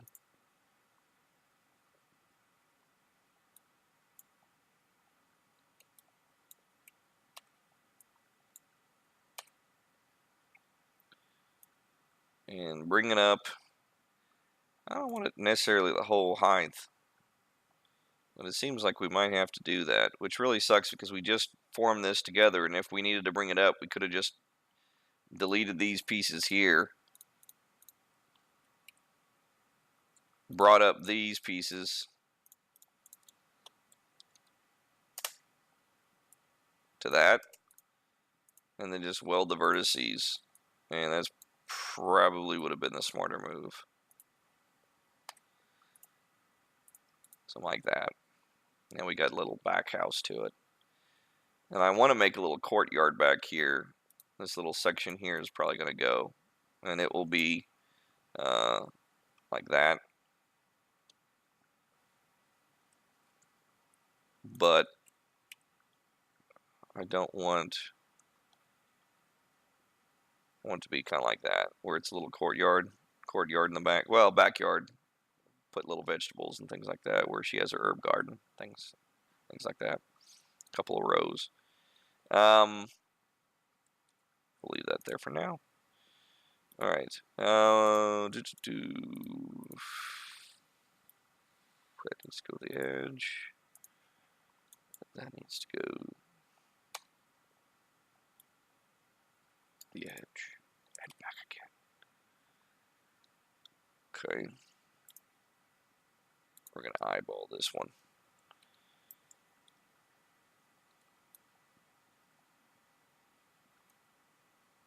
Good enough. And with this, going to basically go in here and bring in the dead. I know it's bring out, but I don't care. I do whatever I want. We're gonna put little pillars up there now that I've already done this. Little narrow ones. 1.5 is fine. We're gonna use the spline as a template or a guide so that we know that we are doing everything correct and by the book. Alright, something like that. And then drop the height. Okay.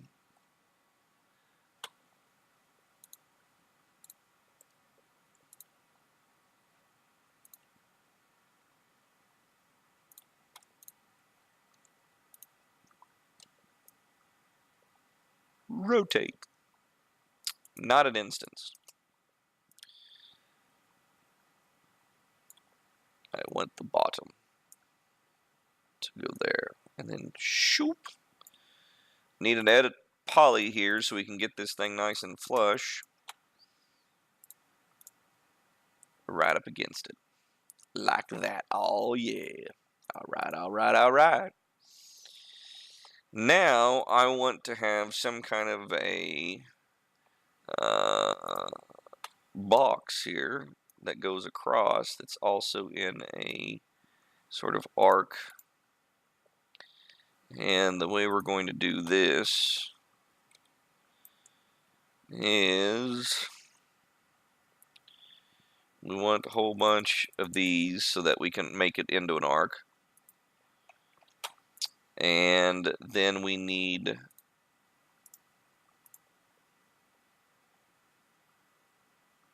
do we need any of those? I think we just need this. Show you what I'm talking about. Alright, let's get the vertex going. Turn off your snaps. Bring it all the way up to wherever in the world you want. And then start deselecting and moving it down. Deselect, move it down. Deselect, move it down. Something like that. That's terrible because I wanted it to be, didn't have enough segments. We can add more later.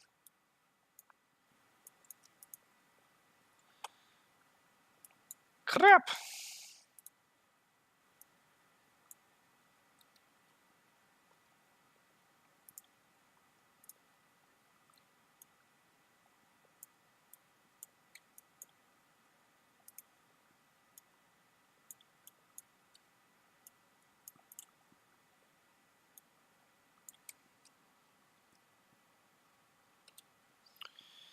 I want to make these set. I want to make these set. Like that. Like that.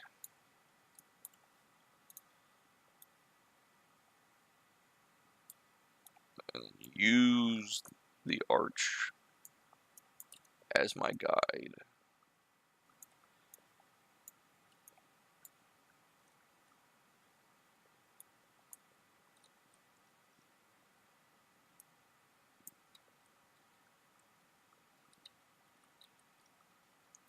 I want the top piece there. Move it out of the way. Move that up to the top. And then just leave these where they lie. That's good. Oh, that looks terrible. That looks absolutely terrible.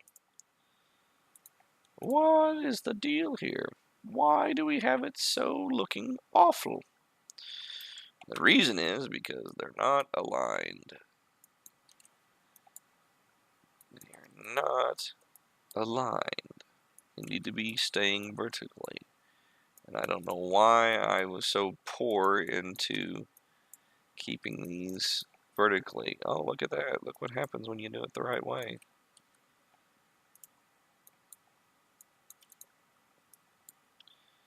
Who would have thought?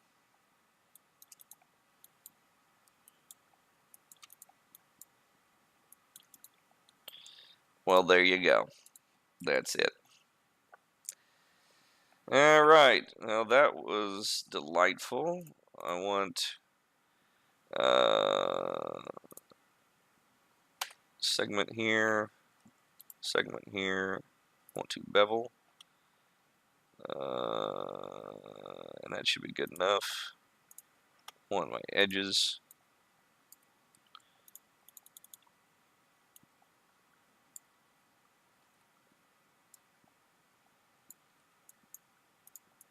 -3.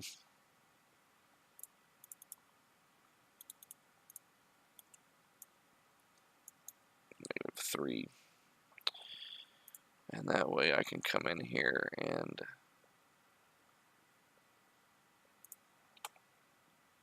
bevel.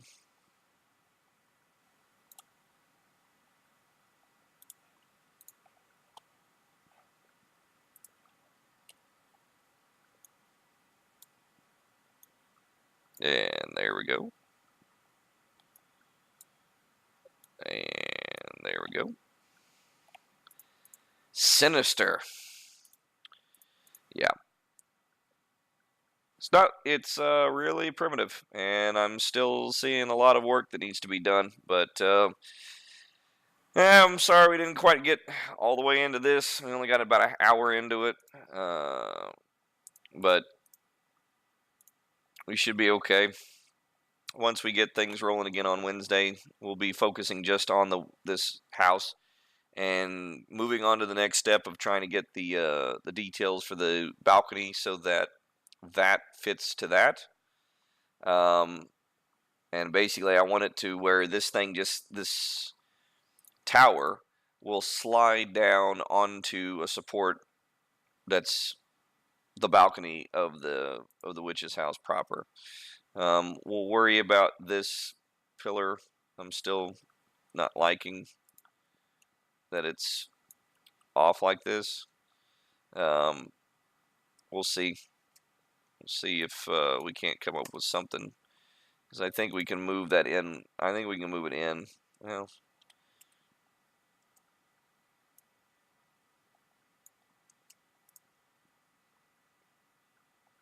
move this whole thing over. Something like that. And everybody breathes a sigh of relief because everything's nice and symmetrical and all that. All right. So we'll worry about this on Wednesday, and see how far we can go. I still have a few ideas and a couple of things I'm wanting to imply, but right now I'm not really thrilled with where it's at right now. But unfortunately, it's got to be ugly before it gets pretty. Oh well. Anyway, I'm going to wrap things up here. It's that time of the night again, and want to thank everybody for tuning in and sticking around for the whole couple hours. Hope you had a good time, and I will hopefully be getting a TIM printed out for the wood bridge that we saw. We got that fixed tonight.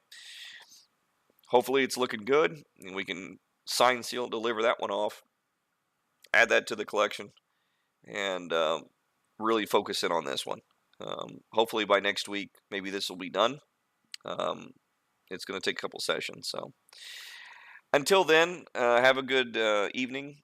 Enjoy your next day. We'll be here on Wednesday at 6 p.m. Central Standard Time. Same location. And be sure, if you're interested in making sure that it's on and whatnot, usually Twitter. I try to post a reminder that it's going to be posted on that. I don't like to do it on Facebook because it just seems like it's a bit too much. Twice a week posting of an announcement of that we're streaming. But I may start doing that. So anyway, until then, I bid you the best. Peace. See ya.